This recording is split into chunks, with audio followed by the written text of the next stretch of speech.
ഒരു കാലത്ത് കൊച്ചി എന്ന മെട്രോ നഗരത്തെ അടക്കി ഭരിച്ചിരുന്നത് ഗുണ്ടാ തലവന്മാരായിരുന്നു. കൊലപാതകവും കുടിപ്പകയും ഏറ്റുമുട്ടലുമെല്ലാം നിത്യസംഭവമായിരുന്നു നാളുകൾ. തമ്മനം ഷാജിയും കുട്ടരും ആയുധങ്ങൾ താഴെ വെച്ചു. പള്ളുരുത്തി പ്രിയൻ മരണപ്പെട്ടു. ഗുണ്ട ആക്ട് ശക്തമാക്കിയപ്പോൾ കളമിട്ട മരടനീഷും ഭായ് നസീറുമൊക്കെ വീണ്ടും ആയുധമെടുത്ത് സജീവമാവുകയാണ്. അതിനിടെ പഴയ കണക്കുകളും കുടിപ്പകയും വീട്ടുന്നവരുമുണ്ട്. കഴിഞ്ഞ രാത്രി കൊച്ചി പള്ളുരുത്തിയിൽ ഗുണ്ടാ നേതാവിനെ കൊലപ്പെടുത്തിയത് മുൻ വൈരാഗ്യത്തെ തുടർന്നാണ്. കൊച്ചിയെ നടുക്കിയ ക്രൂരമായ കൊലപാതകത്തിലേക്കാണ് പോലീസ് പെട്രോൾ ആദ്യം പോകുന്നത്. സ്വാഗതം.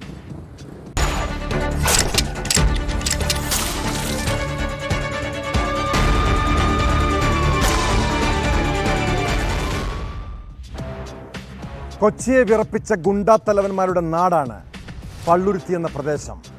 ഗുണ്ട ആക്രമണവും കുടിപ്പകയും കൊലപാതകവുമൊക്കെ കണ്ടുമടുത്തവരാണ് ഈ നാട്ടുകാർ. കുറച്ചു നാളുകളായി ഇവിടെ ഗുണ്ടാക്രമണത്തെക്കുറിച്ചും കൊലപാതകത്തെക്കുറിച്ചുമൊന്നും കേൾക്കാറില്ലായിരുന്നു. പക്ഷെ കഴിഞ്ഞ രാത്രി പള്ളുരുത്തി കച്ചേരിപ്പടിയിൽ നിന്ന് ഒരു ഗുണ്ടാ കുടിപ്പകയുടെ വാർത്ത. 3 വർഷം മുൻപ് ആന്റണി ലാസറിനെ കൊലപ്പെടുത്തിയതിൻ്റെ പ്രതികാരം കൊലപാതകത്തിലാണ് കലാശിച്ചത്. ലാസറിനെ വകവരുത്തിയ അതേ രീതിയിൽ തന്നെ പ്രശ്നങ്ങൾ പറഞ്ഞു തീർക്കാമെന്ന വ്യാജേന കൂട്ടിക്കൊണ്ടുപോയി ഗുണ്ടാ നേതാവ് ലാൽജുവിനെ കുത്തിക്കൊലപ്പെടുത്തുകയായിരുന്നു.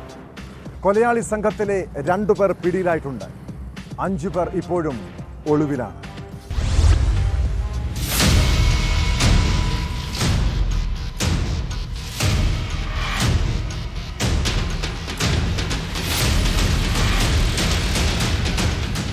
കഴിഞ്ഞ രാത്രി പള്ളുരുത്തി കച്ചേരിപ്പടിയിലുണ്ടായ ഗുണ്ടാ കുടിപ്പകയ്ക്ക് പിന്നിൽ 8 വർഷം മുൻപുള്ള പ്രതികാരത്തിൻ്റെ കഥ പറയാനുണ്ട്. 2016 കാലയളവിൽ നടന്ന ഒരു കത്തിക്കുത്തിൽ പള്ളുരുത്തി സ്വദേശി ബിജുവിന് പരിക്കേറ്റിരുന്നു. അന്നത്തെ പക 2021 കുമ്പളങ്ങി സ്വദേശി ആന്റണി ലാസറിന്റെ ജീവനെടുത്തു. പഴയ പ്രശ്നങ്ങൾ പറഞ്ഞു തീർക്കാമെന്ന് പറഞ്ഞ് ബിജുവും ഭാര്യയും കൂട്ടാളികളായ ലാൽജുവും സെൽവനും ചേർന്ന് ലാസറിനെ കൂട്ടിക്കൊണ്ടുപോയി കൊലപ്പെടുത്തിയ ശേഷം മൃതദേഹം ചതുപ്പിൽ ചവിട്ടിത്താഴ്ത്തുകയായിരുന്നു. ആ കേസിലെ പ്രതികൾ പിടിയിലാവുകയും ചെയ്തു. പിന്നീട് ജാമ്യത്തിൽ പുറത്തിറങ്ങിയ ലാൽജുവും സംഘവും പള്ളുരുത്തിക്കാർക്ക് ഇപ്പോഴും പേടി സ്വപ്നമാണ്. പക്ഷേ ആന്റണി ലാസറിന്റെ കൂട്ടാളികൾ ഒളിഞ്ഞും തെളിഞ്ഞും ലാൽജുവിന്റെ പിന്നാലെ തന്നെ അയാളെ നിരീക്ഷിക്കുന്നുണ്ടായിരുന്നു. കഴിഞ്ഞ രാത്രി ഗുണ്ടാ നേതാവ് ലാൽജുവിനെ ഒരു സംഘം കൂട്ടിക്കൊണ്ടുപോയത് പഴയ പ്രശ്നങ്ങൾ പറഞ്ഞു തീർക്കാമെന്ന് പറഞ്ഞാണ്. പിന്നീട് സംഭവിച്ചത് ഇതാണ്.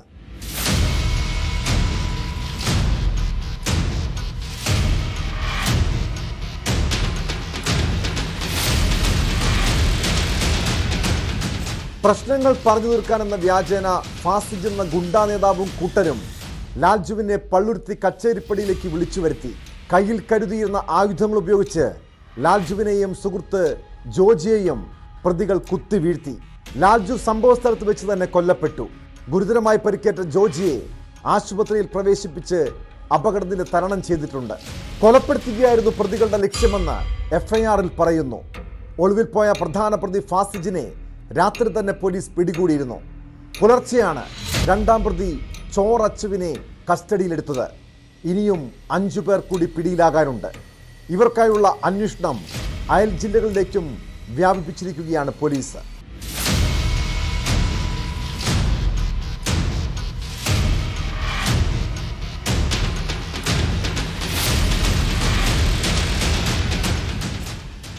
ന്യൂസ് 18 കൊച്ചി. മുൻ വൈരാഗ്യവും കുടിപ്പകയും കൊലപാതകത്തിൽ കലാശിക്കുന്നത് പതിവ് കാഴ്ചയാണിപ്പോൾ. കൊല്ലം അഞ്ചൽ കൊച്ചുകുരുവിക്കോണത്ത് സെക്യൂരിറ്റി ജീവനക്കാരനെ കുത്തിക്കൊന്നത് വ്യക്തിവിരോധത്തെ തുടർന്നാണ്. ബെപ്കോ മദ്യവിൽപ്പനശാലയ്ക്ക് സമീപത്ത് വെച്ചാണ് ബെവറേജസ് ബിൽഡിങ്ങിൻ്റെ സെക്യൂരിറ്റി ജീവനക്കാരൻ നെടിയറ സ്വദേശി ഭാസിയെ കൊലപ്പെടുത്തിയത്. ഇയാളുടെ മകനടക്കം മറ്റു 2 പേർക്കും കുത്തേറ്റു. കേസിലെ പ്രതിയായ ജയചന്ദ്ര പണിക്കരെ പോലീസ് കസ്റ്റഡിയിലെടുത്തിട്ടുണ്ട്.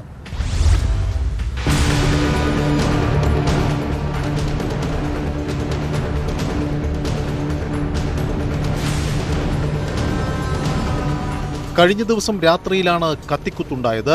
കൊച്ചുകുരുവിക്കോണത്ത് ബെവ്കോ മദ്യശാല പ്രവർത്തിക്കുന്ന കെട്ടിടത്തിന്റെ സെക്യൂരിറ്റി ജീവനക്കാരനായ ബാസി, ഇയാളുടെ മകൻ മനോജ്, ഇവർക്കൊപ്പമുണ്ടായിരുന്ന വിഷ്ണു എന്നിവർക്കാണ് കുത്തേറ്റത്. മദ്യവിൽപ്പനശാലയ്ക്ക് പിൻവശത്തെ സിമന്റ് ഗോഡൌണിലാണ് 3 പേരെയും കുത്തേറ്റ നിലയിൽ കണ്ടെത്തിയത്. നാട്ടുകാർ സംഭവം അറിയിച്ചതിനെ തുടർന്ന് അഞ്ചൽ പോലീസ് സ്ഥലത്തെത്തി. ഇവരെ ആദ്യം സ്വകാര്യ ആശുപത്രിയിലും പിന്നീട് തിരുവനന്തപുരം മെഡിക്കൽ കോളേജ് ആശുപത്രിയിലും പ്രവേശിപ്പിച്ചു. ഗുരുതരാവസ്ഥയിലായിരുന്ന ബാസി പുലർച്ചെ മരിക്കുകയായിരുന്നു.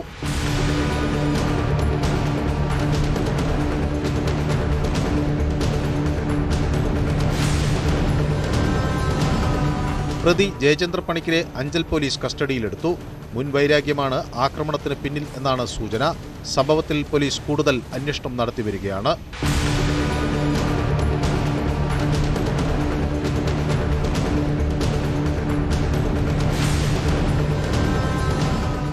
ന്യൂസ് 18 അഞ്ചൽ. വയനാട് പൂക്കോട് വെറ്ററിനറി സർവകലാശാലയിലെ വിദ്യാർത്ഥിയുടെ ദുരൂഹ മരണത്തിന് പിന്നാലെ ക്യാമ്പസിലെ ഭയപ്പെടുത്തുന്ന കഥകൾ ഓരോന്നും പുറത്തുവരികയാണ്. കോളേജിനുള്ളിൽ വിദ്യാർത്ഥി കോടതി, പരസ്യ വിചാരണ, കുറ്റവും ശിക്ഷയും വിധിക്കുന്നത് ക്യാമ്പസിനകത്ത് വെച്ച് തന്നെ. വാലന്റൈൻസ് ഡേ ആഘോഷത്തിന് ശേഷം തിരുവനന്തപുരം നെടുമങ്ങാട് സ്വദേശി സിദ്ധാർത്ഥും പരസ്യ വിചാരണ നേരിട്ടു. സഹപാഠികൾ നോക്കി നിൽക്കെ കോളേജ് യൂണിയൻ പ്രസിഡന്റും SFI യൂണിറ്റ് സെക്രട്ടറിയും ഉൾപ്പെടുന്ന സംഘത്തിൽ നിന്ന് ക്രൂരമർദ്ദനം. സിദ്ധാർത്ഥിന്റെ മരണവും വിദ്യാർത്ഥി കോടതിയുടെ ശിക്ഷാവിധിയാണോ? വിദ്യാർത്ഥിയുടെ മരണത്തിൽ 6 പേരെ പോലീസ് അറസ്റ്റ് ചെയ്തിട്ടുണ്ട്. പക്ഷേ കേസിലെ പ്രധാനികൾ ഇപ്പോഴും ഒളിവിലാണ്.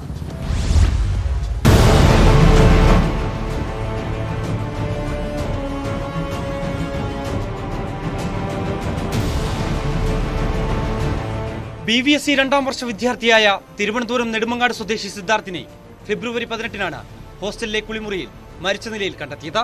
വാലന്റൈൻസ് ഡേ ദിനാചരണവുമായി ബന്ധപ്പെട്ട കോളേജിലുണ്ടായ തർക്കത്തെ തുടർന്ന് കോളേജിൽ വെച്ച് സിദ്ധാർത്ഥിന് ക്രൂരമർദ്ദനവും ആൾക്കൂട്ട വിചാരണയും നേരിടേണ്ടി വന്നുവെന്നാണ് പരാതി. കോളേജിൽ പരസ്യ വിചാരണയും ശിക്ഷയും പതിവെങ്കിലും കോളേജ് അധികൃതരിലേക്കോ പോലീസിലേക്കോ പരാതി എത്താറില്ല. നിരവധി സംഭവങ്ങൾ ഉണ്ടായിട്ടും പോലീസിൽ ഒരു പരാതി പോലും നൽകിയിട്ടില്ലെന്നാണ് പോലീസ് പറയുന്നത്. സിദ്ധാർത്ഥ് മരിക്കും മുമ്പ് ക്രൂരമർദ്ദനത്തിനും പരസ്യ വിചാരണയ്ക്കും ഇരയായെന്ന് കുടുംബം ആരോപിക്കുന്നു. മകൻ ആത്മഹത്യ ചെയ്യില്ലെന്നും അപായപ്പെടുത്തിയതാണെന്നുമാണ് മാതാപിതാക്കളുടെ ആരോപണം.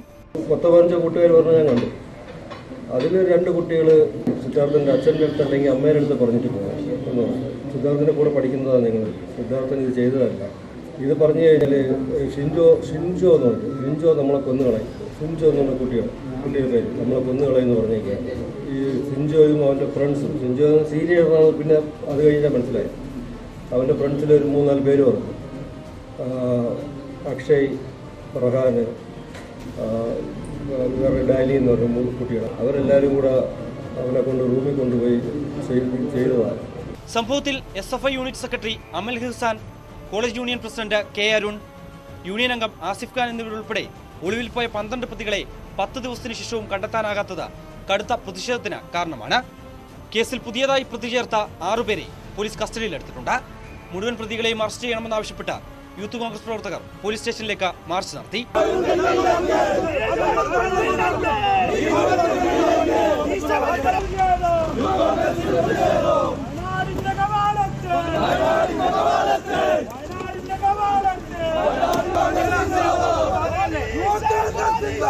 ശരീരത്തിൽ 3 ദിവസം വരെ പഴക്കമുള്ള മുറിവുകൾ ഉണ്ടായിരുന്നു എന്നാണ് പോസ്റ്റ്മോർട്ടം റിപ്പോർട്ടിൽ പറയുന്നത്. തലയോട്ടിയിൽ പൊട്ടലും നെഞ്ചിൽ ഗുരുതര പരിക്കുകളും ഉണ്ടായിരുന്നു. കേസിൽ കൂടുതൽ പ്രതികൾ ഉണ്ടായേക്കാൻ സാധ്യതയുണ്ടെന്നാണ് പോലീസ് പറയുന്നത്.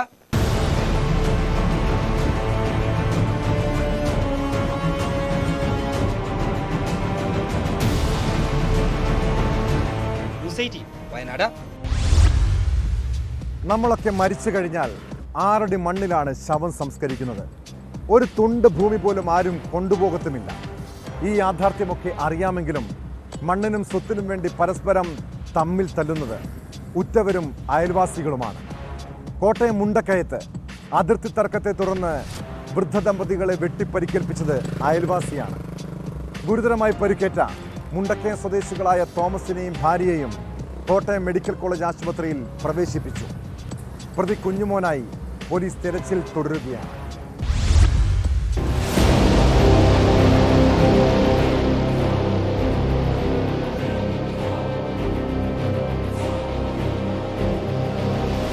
രാവിലെ 10 മണിക്ക് മുണ്ടക്കയം പുഞ്ചവയലിലാണ് സംഭവം. അതിർത്തി തർക്കമാണ് അക്രമത്തിന് കാരണം. പുഞ്ചവയൽ സ്വദേശി തോമസ്, ഭാര്യ ഓമന എന്നിവർക്കാണ് വെട്ടേറ്റത്. അയൽവാസിയായ പള്ളിത്തടത്തിൽ കുഞ്ഞുമോനാണ് അക്രമം നടത്തിയത്.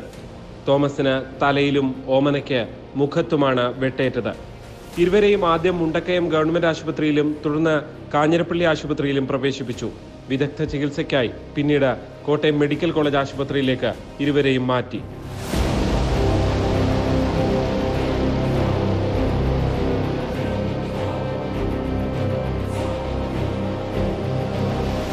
പ്രതിയായ കുഞ്ഞുമോനെതിരെ ഇരുവരും പോലീസിൽ മൊഴി നൽകിയിട്ടുണ്ട്. ഇരുവിഭാഗവും തമ്മിൽ ഏറെ നാളായി തർക്കത്തിലായിരുന്നു. കുളിക്കാൻ പോകുന്ന വഴിയാണ് ഇരുവരെയും കുഞ്ഞുമോൻ ആക്രമിച്ചത്.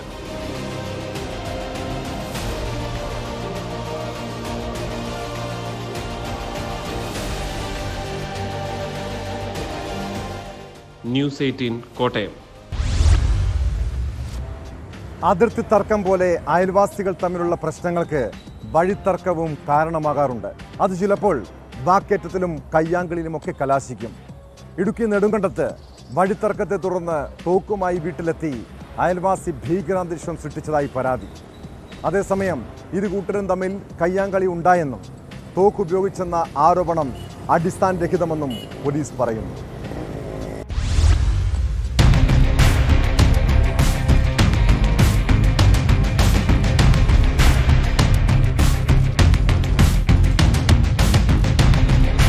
കഴിഞ്ഞ ദിവസം രാത്രിയിലാണ് കേസിനാസ്പദമായ സംഭവം. ജോലി കഴിഞ്ഞ് രാത്രിയിൽ വീട്ടിലേക്ക് മടങ്ങുകയായിരുന്ന തന്നെ അയൽവാസി മർദ്ദിക്കുകയായിരുന്നുവെന്ന് പ്രകാശ് ഗ്രാം സ്വദേശി മള്ളിയിൽ മുരളി ആരോപിച്ചു. ശബ്ദം കേട്ട് വീടിന് പുറത്തുവന്ന അച്ഛൻ ശേഖരൻ പിള്ളയെയും സഹോദരി രജനിയെയും അയൽവാസി ആക്രമിച്ചു. തുടർന്ന് വീടിനുള്ളിൽ അതിക്രമിച്ചു കയറിയ ഇയാൾ കയ്യിലുണ്ടായിരുന്ന തോക്കുപയോഗിച്ച് അടിക്കുകയും ചെയ്തു. പിന്നീട് പുറത്തിറങ്ങിയ ശേഷം വെടിയുതിർത്തെന്നും ഇവർ ആരോപിക്കുന്നു.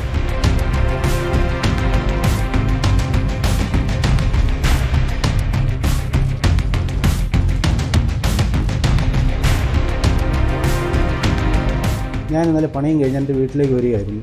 ഹരികൃഷ്ണൻ എന്ന് പറയുന്ന പയ്യൻ വഴിയിൽ നിന്നിട്ട് എന്നെ ഇതേപോലെ ആക്രമിച്ച് പരിക്കേൽപ്പിച്ചു.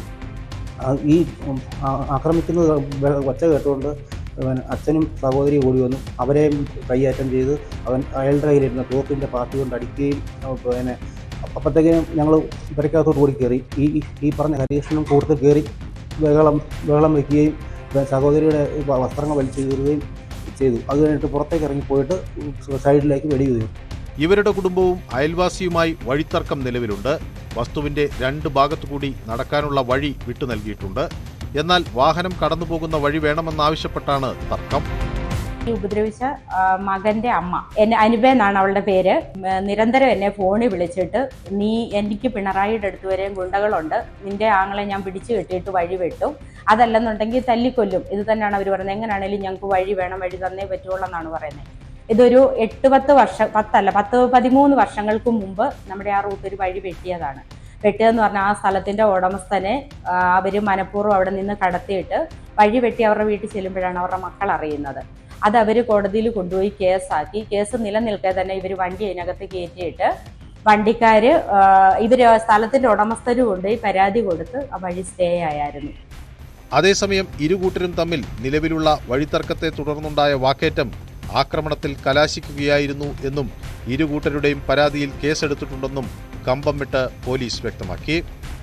തോക്ക് ഉപയോഗിച്ചെന്ന ആരോപണം അടിസ്ഥാനരഹിതമാണെന്നും പോലീസ് പറയുന്നു. ഇരുകൂട്ടരും നെടുങ്കണ്ടത്തെ വിവിധ ആശുപത്രികളിൽ ചികിത്സ തേടി.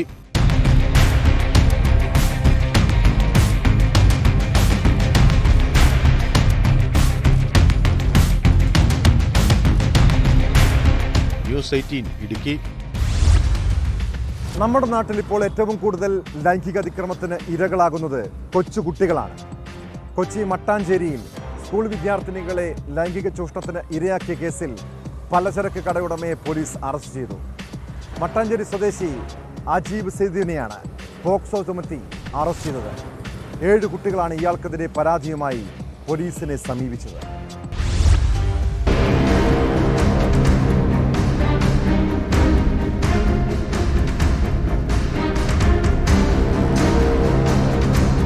കഴിഞ്ഞ ദിവസം മട്ടാഞ്ചേരിയിലെ പലചരക്ക് കടയിൽ സാധനങ്ങൾ വാങ്ങാനെത്തിയ 2 പെൺകുട്ടികളോട് കടയുടമ അജീബ് മോശമായി പെരുമാറിയിരുന്നു. സംഭവത്തിന് പിന്നാലെ ഭയന്നു വിറച്ച കുട്ടികൾ കൂട്ടുകാരോട് ഇക്കാര്യം പറയുന്നത് സമീപവാസികൾ കേട്ടു. ഇതവർ ബന്ധുക്കളെ അറിയിക്കുകയായിരുന്നു.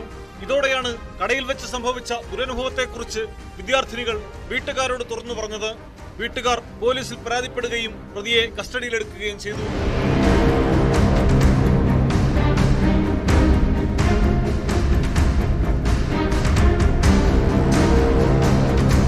പ്രതിയെ പിടികൂടിയ വിവരമറിഞ്ഞ് കൂടുതൽ കുട്ടികൾ പരാതിയുമായി രംഗത്തെത്തി. പ്രായപൂർത്തിയാകാത്ത 7 കുട്ടികളെ ഇയാൾ ലൈംഗികമായി ഉപദ്രവിച്ചെന്നാണ് പരാതി. പോക്സോ വകുപ്പ് ചുമത്തിയാണ് പ്രതിയെ അറസ്റ്റ് ചെയ്തത്. കൂടുതൽ കുട്ടികളെ ഇയാൾ ചൂഷണം ചെയ്തിട്ടുണ്ടോ എന്നും പോലീസ് പരിശോധിക്കുന്നു. കോടതിയിൽ ഹാജരാക്കിയ പ്രതിയെ റിമാൻഡ് ചെയ്തു.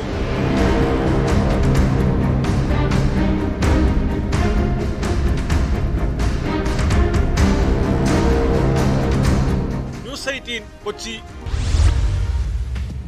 സമൂഹ മാധ്യമങ്ങളിലൂടെ പെൺകുട്ടികളും സ്ത്രീകളുമായി സൗഹൃദം സ്ഥാപിക്കുന്നവരുടെ ഉദ്ദേശം എന്തായിരിക്കും? ഇതേക്കുറിച്ച് പറയാതെ തന്നെ എല്ലാവർക്കും അറിയാവുന്ന കാര്യമാണ്.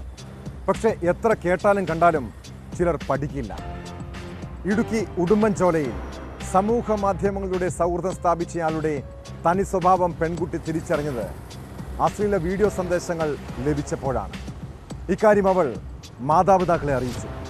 സേനാപതി സ്വദേശിനിയായ പെൺകുട്ടിയുടെ പരാതിയിൽ പൂപ്പാറ സ്വദേശി അൽത്താഫ് ഷെരീഫിനെ പോലീസ് അറസ്റ്റ് ചെയ്തു.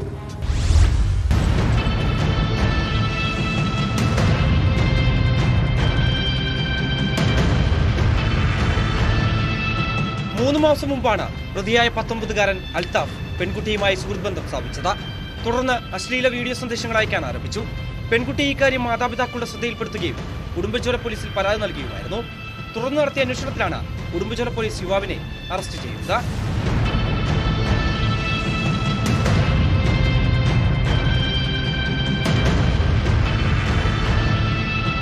പൂപ്പാറ സ്വദേശിയാണ് പ്രതി അൽത്താഫ് ഷെരീഫ്. നെടുങ്കണ്ടം കോടതിയിൽ ഹാജരാക്കിയ പ്രതിയെ റിമാൻഡ് ചെയ്തു. ഇയാൾക്കെതിരെ കൂടുതൽ പരാതികളുണ്ടോ എന്നത് പോലീസ് പരിശോധിച്ചു വരികയാണ്.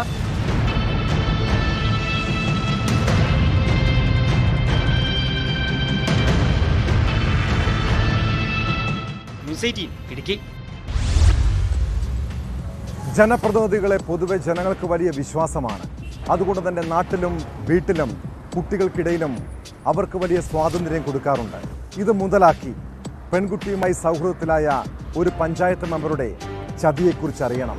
കൊല്ലം കുണ്ടറയിൽ പ്രായപൂർത്തിയാകാത്ത പെൺകുട്ടിയെ തട്ടിക്കൊണ്ടുപോയ കേസിൽ പിടിയിലായ പഞ്ചായത്ത് അംഗത്തിനെതിരെ പോക്സോ ചുമത്തി പോലീസ് അറസ്റ്റ് ചെയ്തു. കൊറ്റങ്കര പഞ്ചായത്ത് അംഗം TS മണിവർണ്ണനെയാണ് കോടതി റിമാൻഡ് ചെയ്തത്.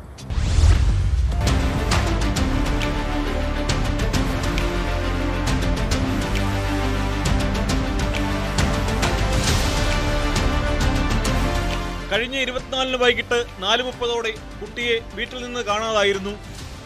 കുടുംബാംഗങ്ങൾ നടത്തിയ അന്വേഷണത്തിൽ മണിവർണ്ണൻ കാറിൽ കയറ്റിക്കൊണ്ടുപോയതായി കണ്ടെത്തി. തുടർന്ന് പോലീസിൽ പരാതി നൽകുകയായിരുന്നു. മണിവർണ്ണൻ കൂട്ടിക്കൊണ്ടുപോയിരുന്നതായി പെൺകുട്ടി പോലീസിന് മൊഴി നൽകി. അറസ്റ്റിലായതിനു ശേഷം അടുത്ത ദിവസം കോടതിയിൽ ഹാജരാകണമെന്ന നിർദ്ദേശത്തോടെ ജാമ്യം അനുവദിച്ചിരുന്നു.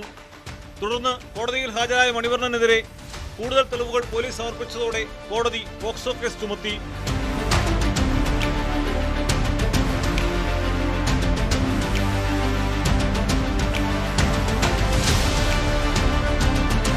ഇരുവരുടെയും മൊബൈൽ ഫോണുകളിലെ കോൾ റെക്കോർഡ് പരിശോധിച്ച പോലീസ് 1000-ൽ പരം വിളികൾ നടത്തിയതായി കണ്ടെത്തി. അർദ്ധരാത്രിക്ക് ശേഷവും മണിവർണ്ണൻ പെൺകുട്ടിയെ ഫോണിൽ വിളിച്ചിരുന്നു. രാത്രി വൈകി സമൂഹമാധ്യമം വഴി ശല്യപ്പെടുത്തുന്നത് പോക്സോ കേസിന്റെ പരിധിയിൽ ഉൾപ്പെടുന്നതാണ്. പോക്സോ കോടതിയിൽ ഹാജരാക്കിയ പ്രതിയെ മാർച്ച് 12 വരെ റിമാൻഡ് ചെയ്തു.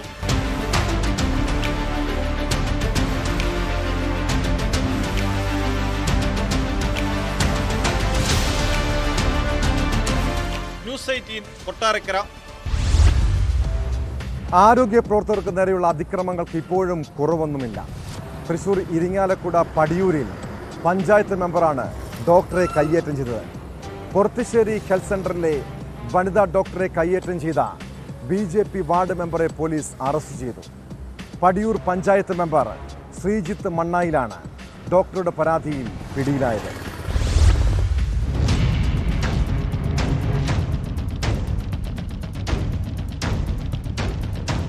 രാവിലെയാണ് സംഭവം. പൊറത്തിശ്ശേരി ഹെൽത്ത് സെന്ററിൽ ഡോക്ടറെ കാണാനെത്തിയ പടിയൂർ പഞ്ചായത്ത് 11-ാം വാർഡ് മെമ്പർ ശ്രീജിത്ത് മണ്ണായിൽ ഡോക്ടറെ കയ്യേറ്റം ചെയ്തെന്നാണ് പരാതി. ഉറക്കം കുറവാണ് എന്ന് പറഞ്ഞാണ് ഇയാൾ ഡോക്ടറെ കാണാനെത്തിയത്. പ്രകോപനം ഒന്നുമില്ലാതെ തന്നെ കയ്യേറ്റം ചെയ്യുകയായിരുന്നുവെന്ന് ഡോക്ടർ പോലീസിന് മൊഴി നൽകി. ഡോക്ടറുടെ മുറിയിലെ സാധനങ്ങളും നശിപ്പിച്ചിട്ടുണ്ട്.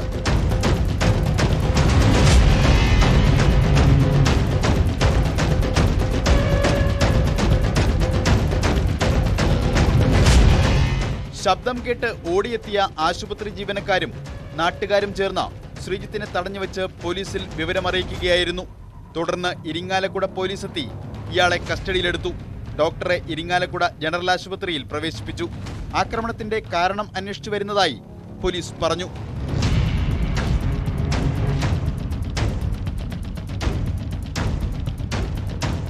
ന്യൂസ് 18 തൃശൂർ. നവമാധ്യമങ്ങളിലെ വീഡിയോകൾ കണ്ട് ആവേശഭരിതരായി സാഹസികതയ്ക്ക് ഇറങ്ങുന്ന യുവാക്കൾ സൂക്ഷിക്കുക. ഇത്തരത്തിൽ യൂട്യൂബിൽ വീഡിയോ കണ്ട് ആവേശം കയറി കോഴിക്കോട് ആനക്കാംപൊയിലിലെ വനപ്രദേശത്ത് അതിക്രമിച്ചു കടന്ന 8-അംഗ സംഘത്തെ വനപാലകർ അറസ്റ്റ് ചെയ്തു. മലപ്പുറം സ്വദേശികളായ 6 പേരും ഇവരുടെ സഹായികളായ മുത്തപ്പൻപുഴ സ്വദേശികളായ 2 പേരുമാണ് പിടിയിലായത്. ഒരു രാത്രിയും പകലും വനപ്രദേശത്ത് കഴിച്ചുകൂട്ടിയ ശേഷമാണ് സംഘം വനപാലകരുടെ പിടിയിലായത്.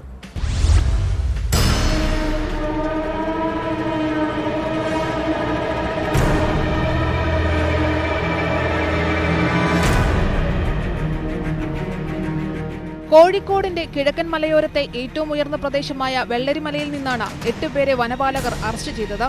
മലപ്പുറം രാമനാട്ടുകര സ്വദേശികളായ കൊളോറക്കുന്ന് സത്യൻ, പിലാക്കാട്ടുപറമ്പ് അമൃത ഹൌസിൽ വി അമിത്, പ്രണവം വീട്ടിൽ ടി.കെ. ബ്രിജേഷ്, വൈദ്യരങ്ങാടി വരിപ്പാടൻ കെ. ജയറാം, ഐക്കരപ്പടി കൊല്ലറപ്പള്ളി സതീഷ്, പുതുക്കോട് പള്ളിപ്പുറത്ത് പുറായിൽ പി. ഗോപി, മുത്തപ്പൻപുഴ കോളനിയിലെ ഹരിദാസൻ, ഗോപി എന്നിവരാണ് പിടിയിലായത്.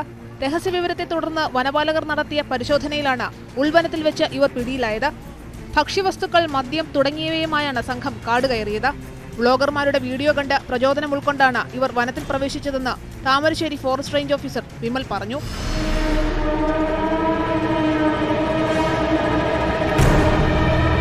വെള്ളരിമല ഭാഗത്ത് കുറച്ച് ആളുകൾ കയറി എന്നുള്ളൊരു അടിസ്ഥാനത്തിൽ നമ്മൾ സ്റ്റാഫ് പോയി അവിടെ പരിശോധന നടത്തി. അപ്പോൾ അതിൻ്റെ ഭാഗമായിട്ട് ഒരു 7 പേരെ അവിടുന്ന് അറസ്റ്റ് ചെയ്യുകയുണ്ടായിരുന്നു. അപ്പോൾ അവരെന്തെന്ന് വെച്ചാൽ വെള്ളരിമലയിലേക്ക് അവരൊരു ട്രക്കിംഗ് എന്ന രീതിയിൽ പോയതാണ്. അവർ രാമനാട്ടുകര സ്വദേശികളാണ് 7 പേരും. അതിൽ 2 ട്രൈബ്സ് ഉണ്ട് നമ്മൾ അവിടുത്തെ ഇവിടെ തൊട്ടടുത്തിൽ തന്നെയാണ്. പക്ഷെ അവരെന്താ വെച്ചാൽ ഈ യൂട്യൂബർമാരും ആ രീതിയിലൊക്കെ അറിഞ്ഞിട്ടുള്ളൊരു ഇതാണത്. ആ രീതിയിൽ വ്ളോഗർമാരൊക്കെ എല്ലാം ചെയ്തിട്ടുള്ള കണ്ടിട്ടുള്ളൊരു പരിചയത്തിലാണ്. പക്ഷെ നമുക്കെന്താ വെച്ചാൽ നമ്മളെ വനത്തിനുള്ളിലേക്ക് അനധികൃതമായി കയറുന്ന സെക്ഷൻ 27 പ്രകാരം കേസെടുക്കാവുന്നതാണ്.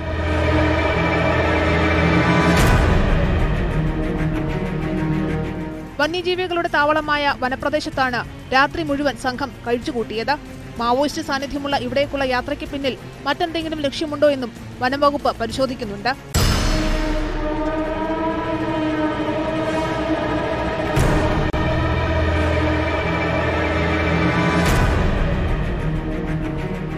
ന്യൂസ് 18 താമരശ്ശേരി.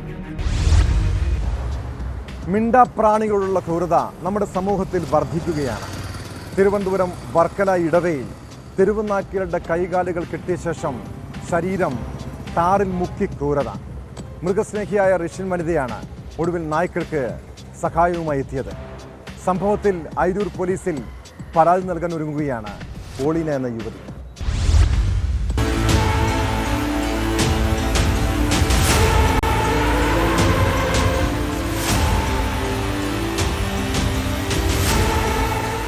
തെരുവുനായ്ക്കളെ കൈകാലുകൾ കെട്ടി ടാറിൽ മുക്കുക. സമാനതകളില്ലാത്ത ഈ ക്രൂരത 2 ദിവസങ്ങളിൽ അരങ്ങേറിയെന്നാണ് വിവരം. ആദ്യം കഴിഞ്ഞ ബുധനാഴ്ചയാണ് നാട്ടുകാർ ദയനീയാവസ്ഥയിൽ ഒരു നായയെ കണ്ടെത്തിയത്. മൃഗസ്നേഹിയായ റഷ്യൻ വനിത പോളിനയും സഹായിയുമെത്തിയാണ് നായയെ മൃഗഡോക്ടറുടെ അടുത്തെത്തിച്ചത്. ഈ നായയെ കണ്ടതിന് 200 മീറ്റർ അകലെയായി കഴിഞ്ഞ ദിവസം രാവിലെ കൈകാലുകൾ കെട്ടി ടാറിൽ മുക്കിയ ശേഷം മരത്തിൽ കെട്ടിയിട്ട നിലയിൽ മറ്റൊരു നായയെയും നാട്ടുകാർ കണ്ടെത്തി. ഇതിനെയും പോളിനയുടെ നേതൃത്വത്തിൽ ചികിത്സിച്ചു വരികയാണ്. പ്രദേശത്ത് റോഡ് പണിക്കായി സൂക്ഷിച്ചിരുന്ന ടാറിൽ സാമൂഹിക വിരുദ്ധർ നായ്ക്കളെ മുക്കിയെന്നാണ് നാട്ടുകാരുടെ സംശയം.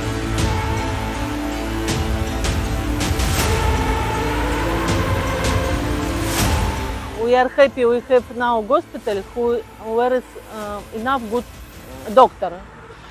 And about 2 hours we just clean this puppy in hospital. I try to make application to police station today.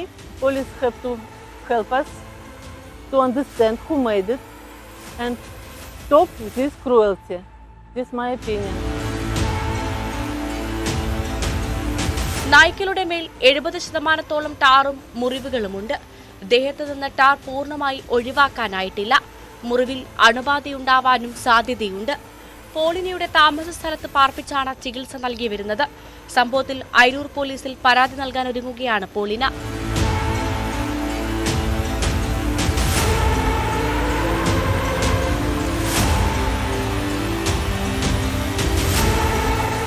News 18 Attingal.